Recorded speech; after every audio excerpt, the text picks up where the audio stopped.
당신의 인격은 당신이 만드는 것. 긍정적 사고는 활동적인 성품을 형성하고 부정적 사고는 이와는 반대되는 무기력한 성품을 형성한다. 앞에 많은 과정들과 이번 장에서 긍정적인 사고를 통해 성품을 형성하는 방법에 대해 여러 번 언급했다. 특히 3장. 자기 확신에서 자세히 설명되어 있고 우리가 따라야 할 신조들이 공식화되어 있다. 이 책의 전 과정에서 소개되고 있는 내용들은 기본적으로 사고의 힘을 통해 자신의 명확한 중점 목표를 달성하는 데 도움을 줄 수 있는 사람들을 끌어당길 수 있는 성품을 형성하는 데 도움을 주고자 하는 것들이다. 다른 사람에 대한 적대감과 불친절한 행동들이 결국 자신에게 돌아온다는 사실에 대해서는 더 이상 증명할 필요는 없을 것이다. 더구나 그런 보복은 즉각적이면서도 뚜렷하게 되돌아온다. 마찬가지로 다른 사람이 스스로 협력을 제공하고 싶을 정도로 그들을 대하면 더욱 많은 것을 얻을 수 있다는 것도 굳이 설명이 필요 없을 것 같다. 만약 당신이 8장 자제력을 잘 이해하고 있다면 다른 사람으로 하여금 당신이 원하는 일을 어떻게 할 수 있도록 하는지에 대해 잘 알 것이다. 그것은 바로 그들에 대한 당신의 태도를 통해 그렇게 할 수 있는 것들이다. 눈에는 눈, 이에는 이라는 것도 결국은 황금률의 법칙과 일맥상통하는 것이다. 이것은 이미 우리가 잘 알고 있는 보복의 법칙과도 하등 다른 점이 없다. 심지어 이기적이고 자신만 아는 사람들도 어쩔 수 없이 이 방법에 의존하고 있는 것이다. 만일 내가 당신의 안 좋은 점에 대해 이야기한다면 설령 그것이 사실이라고 해도 당신은 나를 탐탁치 않게 여길 것이다. 뿐만 아니라 당신은 어떻게 해서라도 상응하는 방법으로 내게 보복하려 들 것이다. 이렇게 대부분의 사람들이 자신이 당한 만큼 되돌려 주는 것을 생각해 볼 때 다른 사람의 덕에 대해 이야기한다면 당신에게도 우호적인 반응을 보일 것이다. 이런 원리를 모르고 있는 사람은 무심코 내뱉는 쓸데없는 말과 행동을 함으로써 다른 사람들로부터 끊임없이 고통과 슬픔, 증오, 그리고 질시를 불러들이고 있다. 남들이 당신에게 해주었으면 하는 일만 남한테 해주어라. 이 말을 수백 수천 번도 넘게 듣고 살지만 그것을 정말로 실행하고 있는 사람은 과연 몇이나 될 것인가? 이 계명을 더 잘 이해하기 위해 다음과 같이 자세히 설명해보자. 다시 반복하면 다른 사람들이 당신에게 해줬으면 하는 일만 다른 사람에게 하라. 인간의 본성은 자신이 받은 만큼만 돌려준다고 말할 수 있다. 이 점을 마음속에 항상 명심하고 살아야 할 것이다.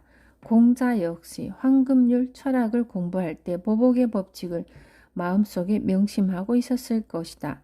그리고 공자 또한 사람이 당한 만큼 되돌려주는 경향에 대해 어느 정도 공부하고 있었으므로 여기에 약간의 설명을 추가했을지도 모른다.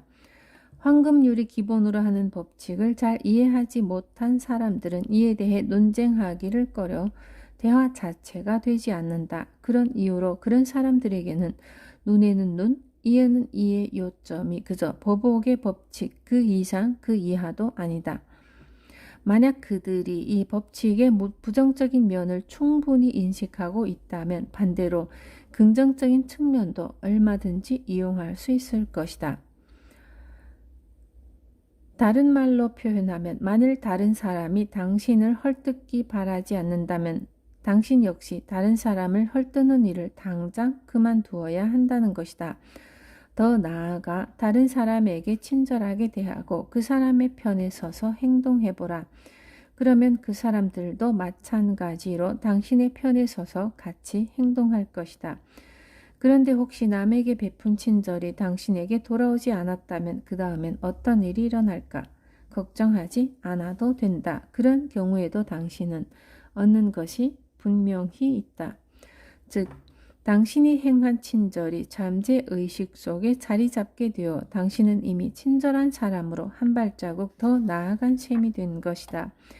그러므로 황금률 철학에 기인한 친절을 항상 몸에 배게 하라. 그러면 최소한 한 가지 득은 확보하고 있는 것이며 더 나아가 여러 가지 이익을 함께 얻을 수 있을 것이다. 이런 노력을 계속한다면 언젠가는 남에게 바라지 않고도 그 친절을 계속 베풀 수 있을 것이다. 간혹 그 친절이 당신에게 다시 돌아오지 않을 수도 있다. 그러나 그동안에 이미 당신의 성격은 활기 넘치게 변해 있을 것이고 또한 당신의 긍정적인 성품은 감사하거나 되돌려 줄 모르는 사람에게 낭비된 것으로 알았던 친절이 이자에 이자를 덧붙여 다시 왔다는 사실을 확인하게 될 것이다. 기억하라. 당신의 명성은 다른 사람으로부터 만들어지지만 인격은 바로 당신이 만드는 것이다. 물론 당신은 당신의 명예가 훌륭하길 바랄 것이다. 하지만 명예는 다른 사람들이 만들어주는 것이다. 그러므로 명예를 얻기까지는 당신이 조절할 수 없는 다른 사람들의 의견이 있다는 사실을 기억하라. 당신의 인격을 이용해 다른 사람이 당신을 보는 눈을 달라지게 만들어라. 당신의 인격은 당신 자신이다. 당신 생각과 행동들이 당신의 인격이다. 그것은 당신이 충분히 컨트롤할 수 있지 않은가? 당신은 그것을 약하게 할 수도 강하게 할 수도 혹은 선하거나 나쁘게 할 수도 있다.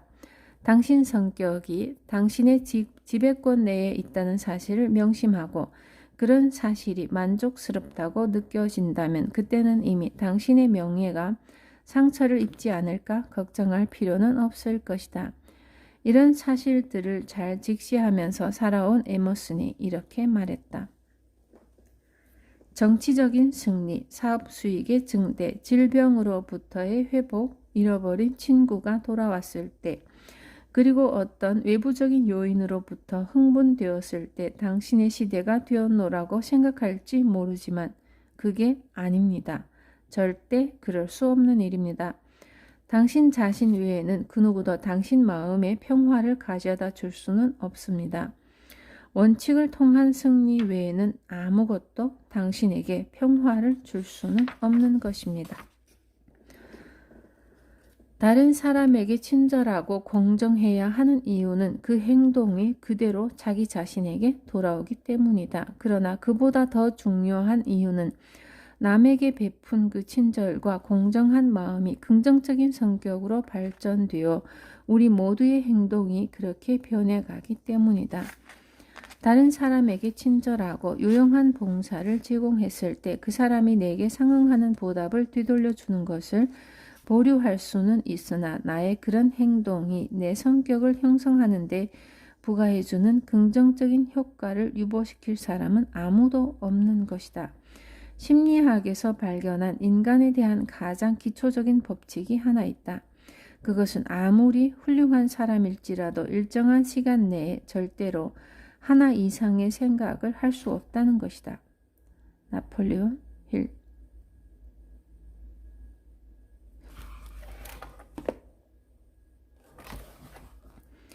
지금보다 더 큰 행복을 위한 과정. 우리는 지금 위대한 산업사회에 살고 있다. 어디서나 우리 삶의 방식을 바꾸는 위대한 변화가 계속되고 있다. 그러면서 기본적인 삶을 영위하는데 인간관계도 바뀌고 있다. 지금은 바로 조직화된 노력이 빛을 발하는 시대이다. 조직이야말로 모든 성공의 기본이라는 증거는 어디서도 찾아볼 수 있다. 물론 다른 요소들도 금전적인 성공을 거두는데 한 몫을 했겠지만 조직의 요소야말로 가장 중요한 요인이라는 사실은 변함이 없다. 이런 산업사회는 두 가지의 새로운 용어를 만들어냈다. 하나는 자본이고 또 하나는 노동이다. 자본과 노동은 조직된 노력이라는 자동차의 커다랗고 중요한 바퀴 역할을 한다. 또 이 두 가지 요소는 황금률 철학을 이해하고 활용하는 데 중요한 역할을 한다. 이런 사실에도 불구하고 이 두 가지 요소의 적절한 조화가 항상 승리를 거두는 것은 아니다. 그것은 불화를 일으키고 노조 분쟁을 선동하는 신뢰의 파괴자들로부터 간혹 실패를 거두기도 한다. 나는 지난 20년간 노사간 불화에 대해 조사했다. 다른 연구자들이 연구한 정보도 많이 모았다. 그 결과 자본가와 노동자 사이에서 잘 활용된다면 더없이 좋은 방법을 한 가지 발견하기는 했다. 이 방법은 결코 나 혼자 발견한 것이 아니며 위대한 자연의 법칙에 그 토대를 두고 있다. 그 방법은 다음과 같다. 내게 제안하고자 하는 바는 현재에 충실하자는 것이다. 현재 내가 가져야 할 중요한 필요사항 그 이상이 되어서는 안 된다. 이 시점에서 한 가지 희망적인 것은 어떤 현명한 사람의 말을 경청하고 들음으로써 그들의 마음을 한데 어우러지게 할 수 있다는 것이다. 이러한 움직임이 널리 퍼져나간다는 사실은 새로운 삶이 인간의 마음속에 요동치고 있고 마치 그들에게는 언 땅과 식물의 싹 위에 불어오는 봄바람과 같다는 사실을 보여준다. 이는 큰 움직임의 동기가 될 수도 있고 얼어 죽어 있던 것들을 일깨워 줄 수도 있으며 때로는 파괴적인 결과를 낳을 수도 있다. 그러나 그것은 새로운 희망의 싹을 보여주는 것이며 인간이 원하는 것을 얻고 지금보다 더 큰 행복을 어떻게 하면 얻을 수 있는지 알게 해줄 것이다. 현명함을 무기로 이 새로운 힘을 행동으로 옮겨야 한다. 모든 사람에게는 올바른 의견을 형성하거나 혹은 대중을 옳은 길로 이끌 엄숙한 의무가 있다. 노동자들이 안고 있는 고통과 슬픔의 문제를 풀 수 있는 유일한 해법은 도덕적인 시각으로 영혼을 담아 그들을 보듬어 주는 것이다. 그들은 자신만의 불빛으로는 결코 불을 밝힐 수 없다. 인간이 지닌 이기심으로는 노동자와 자본가의 관계를 회복할 수 없을 것이다. 그들은 아마도 임금 인상과 부의 축적의 잣대에서 서로를 볼 것이다. 보통의 사람들이 생각하는 재물의 축적이라는 목적을 가슴에 품으며 살고 있을 것이다. 현재 우리 앞에 놓여 있는 주제를 먼저 살펴보자. 자본가와 노동자의 상호 필요성. 자본가와 노동자는 서로를 필요로 한다. 그들의 목표는 아주 가까운 것이어서 결코 분리될 수 없다. 산업화와 문명화에 그들은 서로 필수 부가결한 존재이다. 만약 약간의 차이점이 있다면 노동자가 자본이 필요한 것보다 자본가가 노동자를 조금 더 필요로 한다는 것뿐이다. 자본 없이도 생명은 지속될 수 있다. 동물들은 일부를 제외하고는 소유 개념을 갖지 않으며 내일에 대한 걱정을 하지 않는다. 조물주는 인간이 모방할 가치가 있는 본보기의 역할을 동물에게 위임하고 있다. 조물주는 하늘을 나는 새들을 보라. 그들은 뿌리지도 아니하고 거두지도 않으며 곡식을 창고에 쌓아두지도 않지만 하느님은 그들에게 먹을 것을 주시지 않느냐라고 했다. 야만인이야 자본 없이도 살 수 있다. 그러나 사실 인류의 대부분은 노동만으로 벌어서 하루하루를 살아간다. 그 어떤 사람도 자신의 재산만 가지고 혼자 살 수는 없다. 당신이 가지고 있는 금과 은을 먹고 살 수는 없지 않은가? 자기 혼자 옷을 지어 입을 수도 없고 증권을 만들어 팔 수도 없다. 자본이야말로 노동이 없으면 아무 가치가 없다. 자본의 가치는 노동을 사들였을 때만 빛이 난다. 이것이 노동의 결과물이다. 노동이 자본에 얽매여 있다고 가정할 필요는 없다. 분명히 노동은 독립적인 것이다. 인류의 발전을 위해 노동의 가치가 필요한 것이다. 인류가 야만적인 시대에서 산업화와 문명화로 접어들 무렵 자본이 점차 필요하게 되었다. 사람은 타인과 점차 긴밀한 관계를 맺기 시작했으며 한 사람의 생활에 필요한 모든 일을 해냈던 시대에서 전문 분업화의 시대로 접어들었다. 이러한 방식으로 노동은 점차 분업화되어 간 것이다. 어떤 사람은 철을 만들고 어떤 사람은 나무를 벤다. 또 어떤 사람은 공장에서 옷을 만들고 또 다른 사람은 음식을 만든다. 이러한 시스템의 변화는 사람에게 꼭 필요한 도로를 건설하게 했고 부족한 인력을 보충해 나가기 시작했다. 게다가 인구가 늘어감에 따라 인력의 필요성은 급증하게 되었다. 사업은 점차 커지게 되었고 거대한 공장과 철도는 마치 지구를 허리띠로 메어놓은 것처럼 지구를 한 바퀴 돌게 이르렀다. 증기선은 각 해양을 누비며 물건들을 배달했고 그 결과로 빵을 못 만들고 옷을 못 지어 입던 사람도 하고 싶은 건 뭐든지 할 수 있는 시대가 온 것이다. 산업화와 문명화가 거듭되면서 우리는 인류가 얼마나 종속적인 존재인지 알게 되었다. 한 개인은 자신만이 할 수 있는 전문직을 가지면서 남들보다 더 월등한 실력으로 일을 한다. 왜냐하면 남들보다 그 일에 더 많은 생각과 시간을 투자하기 때문이다. 당신이 모든 사람들을 위해 일할 때 주위의 모든 사람 역시 당신을 위해 일한다. 이것이 완벽한 생명의 법칙이다. 인간의 노동력 덕분에 인류는 기계를 사용할 수 있었고 고용을 증대시켰으며 각 지방에도 물건을 운송할 수 있었다.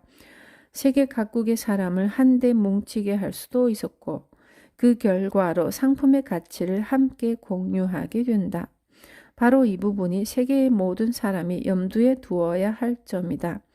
만약 자본이 그렇게 노동을 축복의 길로 인도했다면, 자본이 오직 노동에 따라 가치가 창출된다면 노조 간의 투쟁은 왜 일어나는 것일까?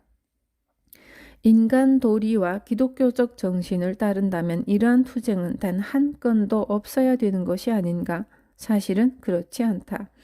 그들은 몰인정한 사상과 기독교적이지 않은 법칙으로 통치하고 있다. 그들은 최소한의 서비스로 최대한의 이익을 얻기를 원한다. 자본가는 높은 이익을 원하고 노동자는 높은 임금을 원한다. 그러므로 자본가와 노동자 사이에는 충돌이 생길 수밖에 없다.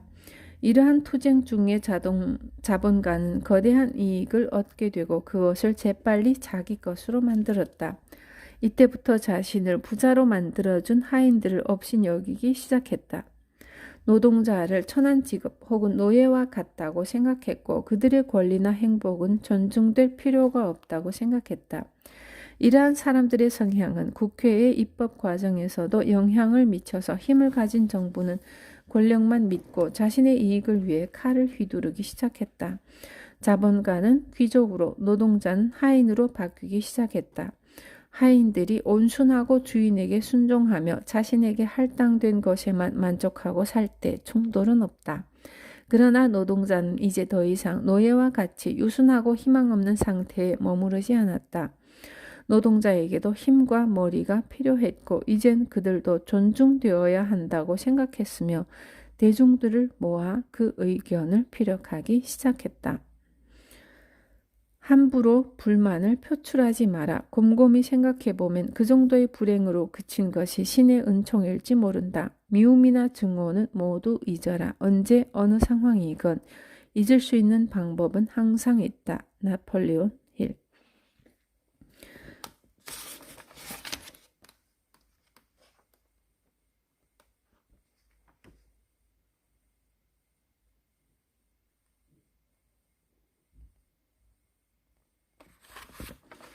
서로 성공하는 필수적인 법칙. 이 두 개의 당파는 서로의 이기적인 이익을 위해 싸웠다. 자본가가 생각하기를 노동자의 이익은 곧 자신의 손해라고 생각했고 자신의 이익을 첫째로 삼았다. 결국에는 노동급여가 싼 노동자가 많을수록 자신이 얻는 게 많아질 것이라고 생각했다.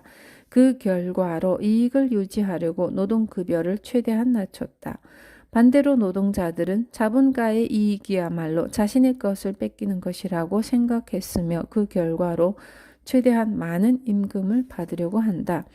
이 두 가지 상반된 관점에서 그들의 이익은 서로 적대시 될 수밖에 없었다.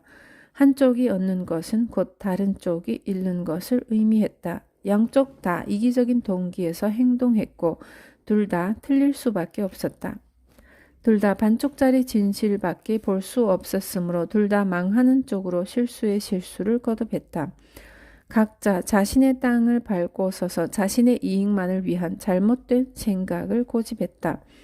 잘못된 열정만이 불타올랐고 황금률에서 주장하는 것과 같은 사실을 이해하는 마음은 마치 눈먼 장님 같았다.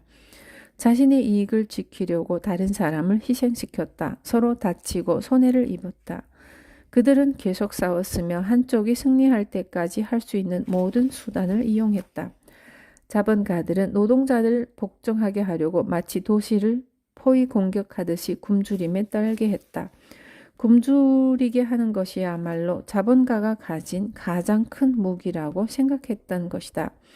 노동자들은 강력히 저항했고 그들은 생산 라인에서 손을 놓아버림으로써 자본가들에게 복수했다. 만약 필요에 따라 억지로 휴전을 시켰다면 싸움은 잠시 숨을 죽이다가 이내 새로운 국면으로 들어가 다시 싸웠을 것이다. 이 노사 문제의 가장 중요한 관건은 자기 자신을 너무도 사랑한다는 것이다. 이 사랑이 지속되는 한 전쟁도 계속될 것이다. 이 전쟁은 순간순간 억제되고 진압될 수 있지만 일정 간격을 두고 계속 일어날 것이다. 현명한 사람들이 그 이유를 찾고 자기가 할 수 있는 일들을 해야 할 것이다. 맑은 시냇물에서 물을 끓여서 건강에 좋은 맑은 증기를 뽑아낼 수 있는 것과 같은 이치이다. 지금은 대립하고 있는 이 두 세력이 모두 성공하는 필수적인 법칙이 있다. 그것은 내가 발견한 것도 아니다. 지금껏 이어내려온 사람들의 지혜로 구체화된 것이다. 이해하거나 적용하는 데 그리 어려움은 없을 것이다. 어린이마저도 이해하고 따라할 수 있을 것이다. 이것은 전 세계적으로도 적용이 가능한 아주 유용하고 쉬운 방법이다. 이 방법은 노동자들이 어깨에 메고 있는 무거운 짐을 내려줄 것이며 그들이 얻는 이익의 크기도 증가시킬 것이다. 자본가에게는 그들이 투자한 자본금을 지켜주고 생산성 또한 증대시킬 것이다. 이 방법은 바로 다음과 같은 황금률이다. 다른 사람이 당신에게 해주기를 바라는 대로 남들에게 해주라. 이것이 예언자가 말한 정신이다. 여러분은 주의를 기울여 이 법칙을 사용했으면 한다. 이 방법은 역사적으로 정치가와 철학자 혹은 성직자들도 명심하면서 지키려는 방법이다. 이 법칙은 종교의 가르침을 구체화했고 우리가 마음속에 담고 사는 모든 교훈들의 기본이 된다. 악을 이길 수 있는 선의 유일한 수단이며 거짓을 넘어선 진실의 수단이며 인류의 평화와 행복의 수단이다. 또한 이 법칙은 모든 것의 몸체가 될 만큼 중요한 것이다. 이것은 신의 사랑으로 이루어졌다. 다른 사람이 나를 존중해 주기를 바라는 만큼 나도 남을 존중해야 한다. 그가 나를 온 마음과 영혼을 다 바쳐 사랑해 주기를 원한다면 내가 먼저 똑같이 그를 사랑하면 된다. 만일 그가 나를 자신처럼 사랑하고 이웃이 되어 살기를 바란다면 나도 그를 그렇게 사랑하면 된다. 여기 인류의 신성한 법칙이 있다. 사람의 지혜로 만들어낸 교훈이 아니다. 신의 세계에서 온 교훈이며 인간의 본성을 근거로 한 법칙이다. 자, 이제 이 법칙을 노동자와 자본가 사이에 적용해보자. 당신은 자본가이다. 당신의 자금은 공장, 광산, 상품, 철도, 배 혹은 다른 사람에게 이자를 받고 빌려주었다. 당신은 간접적이든 직접적이든 자본을 위해 사람을 고용했다. 금과 은의 빛나는 광택은 당신의 마음에 마법을 걸어 당신의 이익 말고는 아무것도 볼 수 없게 했다. 당신 혼자 서 있으면서 오직 당신 자신의 입장만 보인다. 노동자들은 사람으로도 보이지 않으며 그들의 이익은 안중에도 없다. 당신에게 노동자란 당신의 재산을 불려주는 노예나 연장으로밖에 안 보인다. 하지만 이제 당신의 시각을 바꾸어 보라. 당신을 노동자 입장에 세워보라. 그리고 노동자를 당신의 입장에 세워보라. 그들이 당신을 어떻게 다뤄주기를 원하는가? 아마도 거기에 답이 있을 것이다. 오늘의 자본가는 어제의 노동자였다. 오늘의 노동자는 내일의 고용주가 될 것이다. 노동자의 입장에서 서러운 경험을 많이 했을 것이다. 당신이 단지 돈을 버는 기계로 취급되기를 바라는가? 생면부지의 어떤 사람을 부자로 만들어주기 위해서 일을 하고 싶은가? 그저 생활에 필요한 생필품이나 살 수 있을 정도의 낮은 임금을 받으며 일하고 싶은가? 인정이라고는 털끝만큼도 없이 다뤄지고 싶은가? 당신의 피와 땀과 영혼을 동전으로 만든 후 기계에 넣어 지폐를 넣었다고 하자 그 소중한 것을 다른 사람에게 주고 싶은가? 너무도 대답하기 쉬운 질문이다. 누구나 다 아는 사실이다. 물론 타인이 자신을 친절하게 대했으면 할 것이다. 자신의 권리와 이익이 보호되고 관심받기를 원할 것이다. 그리고 이러한 관심은 마음 깊은 곳에서부터 나온다는 것을 알고 있다. 친절은 친절을 낳는다. 존경은 또 다른 존경을 불러온다. 입장을 바꿔 생각하라. 당신이 그의 입장에 있다고 생각하라. 행동 방식을 바꾸는데 그리 어렵지 않을 것이다. 그리하면 노동자들의 근육에서 단돈 1펜이라도 더 만들려고 그들을 쥐어짜지는 않을 것이다. 가능하면 그들을 무거운 스트레스에서 해방시켜라. 또한 임금을 조금만 인상해 주어라. 그의 노동에 깊은 존경을 표하라. 입장을 바꾸어 그가 당신에게 했으면 하는 일만 그에게 하라. 인격은 사고와 행동의 총합체. 당신은 노동자다. 하루 일당을 받고 산다. 이제 당신이 고용주가 되었다고 생각해 보라. 당신을 위해 일하는 사람에게 어떤 대접을 할 것인가? 그들이 당신을 적으로 생각해도 상관없는가? 그들의 노동을 덜어줘서 적게 일하게 하고 임금은 많이 줘야 한다면 이 상황을 참고 넘어갈 수 있겠는가? 만일 놓치면 안 되는 큰 계약의 납품기일이 다가오는데 혹은 이미 막대한 손실로 고통받고 있는데도 노동자들의 입장을 충분히 고려해 그들의 급여를 올려줄 의향은 있는가? 당신의 사업 방식을 방해해도 그들이 현명하고 옳다고 말할 셈인가?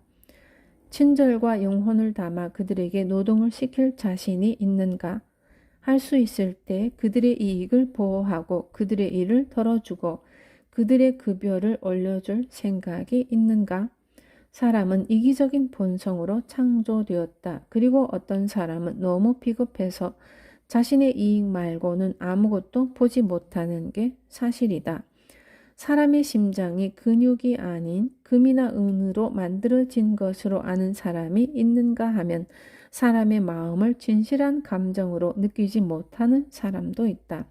이런 사람들은 단돈 1센트를 벌기 위해 다른 사람의 고통은 생각지도 않는다. 그러나 이것은 예외이고 법칙은 아니다. 우리는 다른 사람의 존경과 헌신에 지대한 영향을 받는다. 이 사실을 알고 있는 노동자는 고용주 입장에서 모든 일을 생각한다. 또한 고용주가 노동자를 공정하고 친절한 마음으로 대할 때야말로 노동자는 더욱더 열심히 일하고 공장의 생산력 또한 증대하게 된다. 그리고 마치 자신의 이익이 증대되는 것처럼 고용주의 이익을 배려하곤 한다. 나는 많은 사람들이 이 신성하고 자비로운 법칙을 마음에 두고 있다는 것을 알지만 이것은 지금과 같이 이기적인 세상에서는 거의 불가능한 일이라는 것 또한 잘 알고 있다. 만약 이 두 그룹이 이런 사실들을 잘 알고 있다면 행복을 얻는 일은 그리 먼 일이 아니다. 그러나 사실은 그렇지가 못하다. 노동자들은 절대 강제로 일하지 않는다. 그들은 필요에 따라 이익만을 취하려고 한다. 고용주로부터 조금이라도 독립적으로 설 수 있는 부분이 나오면 너무 당당하고 거만한 자세로 고용주를 적대시한다. 고용주들은 노동자들을 어느 부분에서든 손에 꽉 쥐고 흔들고 싶어 한다. 그들은 노동자가 일하는 매 작업장에 가서는 자기 입장만을 주입시키려 한다. 이러한 행동은 노동자를 더욱더 의존적으로 만들 뿐 아니라 비참함까지도 느끼게 한다. 그러나 이것은 실수이다. 세계의 역사가 말해주듯이 사람의 마음이 어떤 강요나 잔인한 잘못에 따라 강요되지 않을 때야말로 평화가 찾아오고 남의 말을 잘 들으며 사리분별을 할 줄 안다. 광산업에 종사하는 여러 명의 광부들이 말했다. 우리는 명예스러운 동기를 가지고 사람 대 사람으로서 양방향이 같은 인간성으로 일할 때 평화스러운 마음으로 솔직한 대화를 할 수 있다. 서로를 배려하는 마음 없이 욕심만 가득한 대화를 통해서는 노조 관계가 서로에게 비참한 재난이 될 뿐이다. 사람의 마음이 이미 극단으로 치닫고 있을 때 그 상황을 만든 이유에 대해서는 귀를 기울이지 않게 마련이다. 이미 이들은 장님과도 같은 상태여서 남의 이익은 개의치 않는다. 분노하고 있는 동안은 그들이 느끼는 어려움은 없다. 투쟁하는 동안 그들은 절대 정착하지 못한다. 열정의 불길은 언제든지 다시 탈 준비를 하고 있을 것이다. 그러나 노동자나 자본가가 상대방이 순수하게 재물의 이익만을 원하며 양쪽 모두 한 배를 타고 있다는 것을 알게 된다면 마치 바람이 멈춰 파도가 멈추는 것처럼 이 모든 투쟁은 끝날 것이다. 노동자와 자본가는 상호 공생적이며 같은 목적을 가지고 있다. 어느 한쪽도 다른 한쪽의 도움 없이는 무용지물이다. 그들은 신체의 한 부분과도 같다. 만약 노동을 팔이라고 한다면 자본은 혈액과도 같다. 혈액을 빼버리거나 흘려버리면 팔은 그 힘을 잃고 만다. 또한 팔이 두동강이 나서 파괴되어 버리면 혈액 또한 쓸모 없어진다. 한쪽이 다른 쪽을 돌봐주어야 한다. 그래야 양쪽 모두 이익을 얻을 수 있다. 우리 모두 황금률을 따르도록 하자. 그러면 모든 적대 행위는 종식될 것이다. 노동자와 자본가 계급은 서로 손을 잡고 그들의 이익을 함께 나눌 것이다. 이 장의 기본이 되는 사실들을 이미 마스터했다면 어째서 자신의 생각에 확신이 부족한 대중연설가가 대중들의 마음을 움직이지 못하는지 이해할 수 있을 것이다. 또한 자신이 먼저 물건의 장점에 대해 확신이 없는 세일즈맨은 구매자의 호기심을 자극하지 못한다는 것도 알았을 것이다. 이 책 전체의 내용을 통하여 특히 강조된 어느 한 가지 요점이 있다. 그것은 인격은 그 사람의 사고와 행동의 총합체라는 것이다. 머릿속에 우월적으로 존재하는 사고의 결과물이 바로 인격을 형성하는 부분이다. 사고는 조직적으로 계획이 가능한 유일한 힘이다. 정확한 계획에 따라 사실의 축적과 조립이 가능하다. 흐르는 강물도 모래를 실어 날라 땅을 만들 수 있다. 폭풍도 거대한 찌꺼기를 모아 모양 없는 땅의 형태를 만들 수는 있다. 하지만 강이나 폭풍은 생각이 없다. 따라서 이것들이 모인 것은 그냥 모아진 것이지 계획성 있게 모인 것이 아니다. 사람은 유일하게 사고를 행동으로 옮길 줄 아는 동물이다. 사람만이 꿈을 현실로 만든다. 사람만이 이상을 가지고 그것을 얻기 위해 발전한다. 그렇다면 어떻게 해서 오직 사람만이 사고의 힘을 사용할 줄 아는 지구상의 유일한 존재물이 되었을까?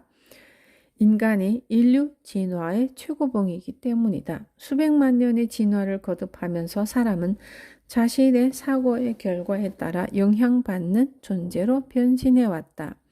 정확히 언제 어디서 처음으로 사고가 인간의 뇌 속으로 들어왔는지 아무도 모르지만 모든 지구상의 다른 창조물과 비교되는 유일한 방법이 바로 사고인 것은 다 아는 사실이다. 사고야말로 다른 창조물들 사이에 우뚝 설 수 있게 해주는 힘이다. 그 누구도 사고의 한계를 모르며 심지어 그 한계가 존재하는지도 모른다. 인간은 할 수 있다고 믿는 것은 무엇이든지 언젠가는 해내고 만다. 몇 세대 전에 상상력 풍부한 작가가 감히 말이 없는 마차를 상상해서 쓴 적이 있었다. 하지만 보라.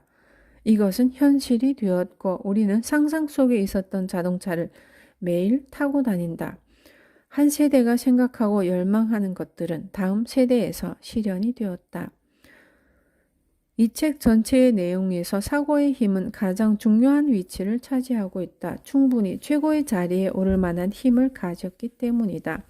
이 세상에서 사람이 가장 우월한 동물로 인지되는 것은 사고의 결과 때문이다. 또한 이 힘은 당신이 바라는 바가 무엇이든 간에 인류의 성공을 위해 쓰여야 한다. 당신은 이제 중요한 어느 단계에 접어들었다. 잘 조화된 무난한 인간성을 얻기 위한 목적을 다시 한번 확인해야 할 시점에 와 있는 것이다. 성공을 위한 15가지 중요한 요소가 이 책에 언급되어 있다. 당신 스스로 신중하게 분석하되 필요하다면 다른 사람의 도움을 받아라. 그 분석을 통해서 당신에게 부족한 요소가 있다면 그 부분을 확실하게 갖추기 위해 그 장을 충분히 읽고 소화할 수 있도록 공부하라. 그리하여 모든 요소가 고르게 발전할 수 있도록 해야 한다.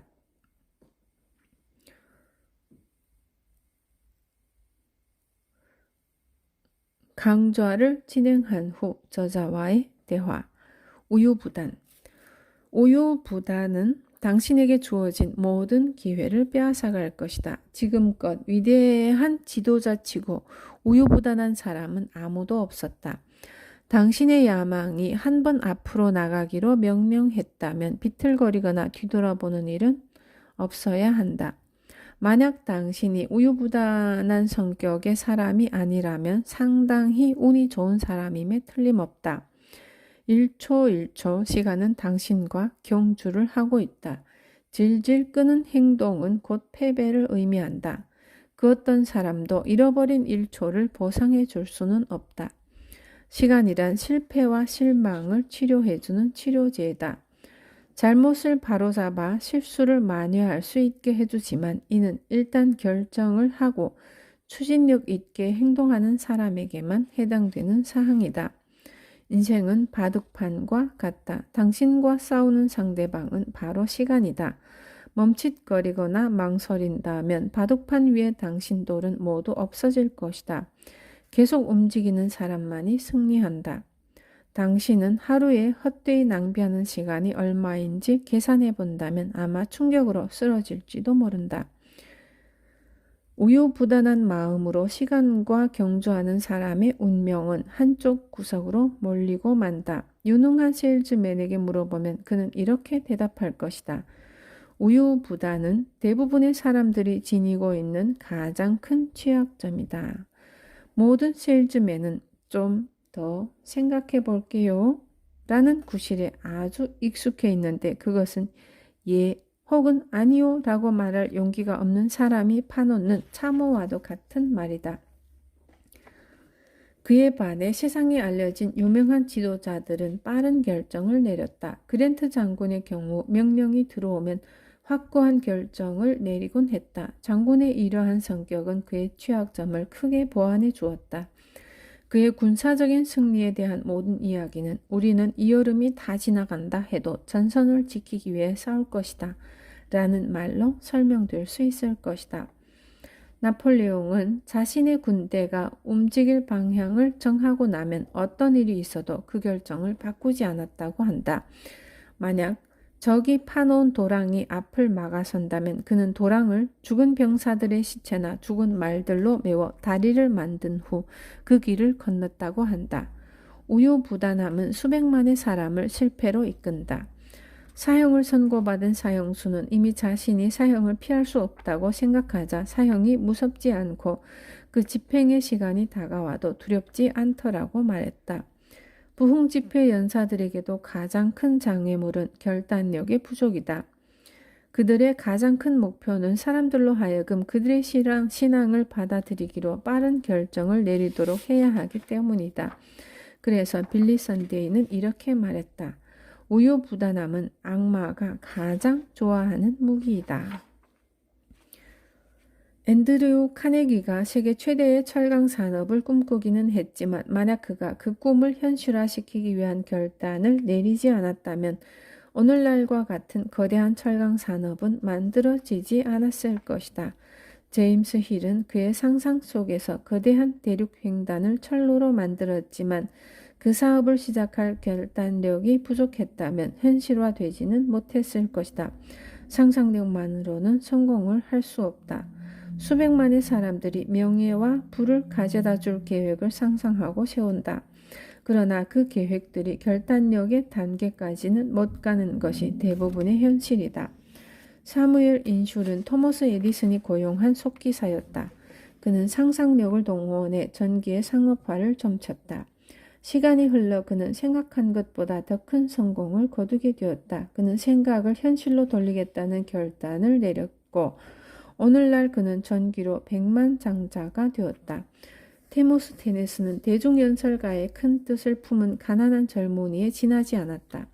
일반 사람과 다를 것이 하나도 없이 욕구만을 가지고 있었다. 그러나 데모스테네스는 그 욕구에 결심을 더했다. 그는 말더듬이라는 장애를 극복하고 역사상으로 가장 위대한 연설가 중 한 명으로 우뚝 섰다. 마틴 리틀톤은 12세 때까지 학교는 구경도 못 해본 가난한 젊은이였다. 어느 날 그의 아버지는 위대한 변호사가 변호하는 재판에 그를 데려갔고 진술을 귀담아 듣던 소녀는 아버지의 손을 꼭 잡으며 이렇게 말했다. 아버지, 전 나중에 커서 미국에서 제일 가는 변호사가 될 거예요. 바로 이것이 명확한 목표이다. 오늘날 마틴 리틀톤은 소송의 대가로 5만 달러 이상을 번다. 그리고 그는 항상 바쁘다. 그는 빠른 결정으로 유능한 변호사가 된 것이다.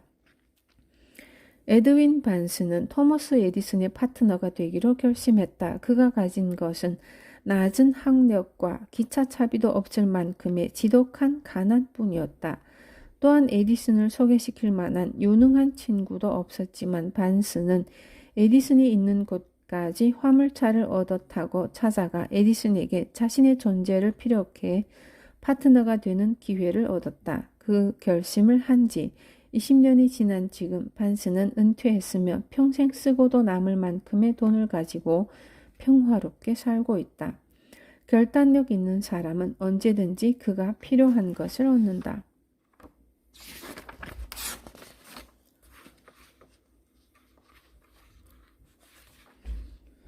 예전에 오하이오 웨스터빌에서 만난 주류 판매 반대 동맹 사람들이 기억난다. 술집 주인들은 그들이 농담을 하는 것이라 생각했다. 사람들은 심심하면 그들을 놀리기 일쑤였다. 그러나 그들의 확고한 결심은 가장 영향력 있었던 술집 주인을 궁지로 몰고 가기까지 했으며 결국은 판매 금지법을 법제화시키는 데 성공한다. 윌리엄 리글리 2세는 5센트 하는 껌을 만드는데 일생을 바치기로 결심했다. 그 후 그는 그 껌으로 수백만 달러를 버는 백만장자가 되었다. 헨리 포드는 누구나 바라면 살 수 있는 소형차를 만들기로 결심했다. 그 결심은 포드사를 지구상에서 가장 힘있는 회사로 만들었고 수백만의 사람들이 편하게 여행할 수 있게 했다. 이 모든 사람들은 두 가지 특별한 능력이 있었다. 자신이 정한 목표를 현실로 돌리는 명확한 목표와 확고한 결단력이 바로 그것이다.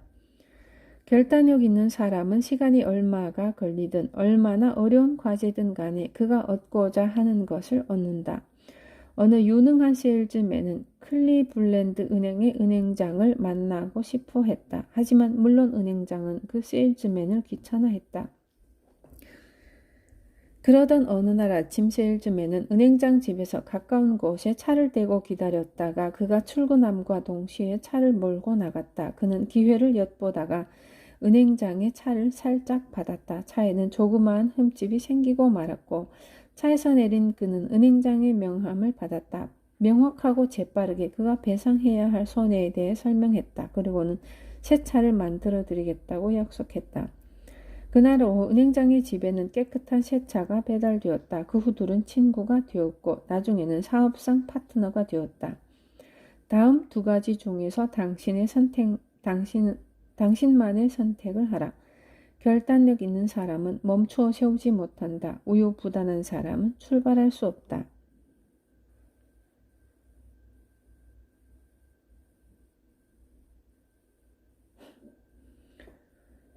그의 뒤에는 음산한 아조레스 군도가 놓여 있다. 그의 뒤에는 헤라클라스의 문이 있다. 그의 앞에는 해안가의 유령이 아니라 오직 끝없는 바다가 펼쳐져 있을 뿐이다. 선원이 말한다.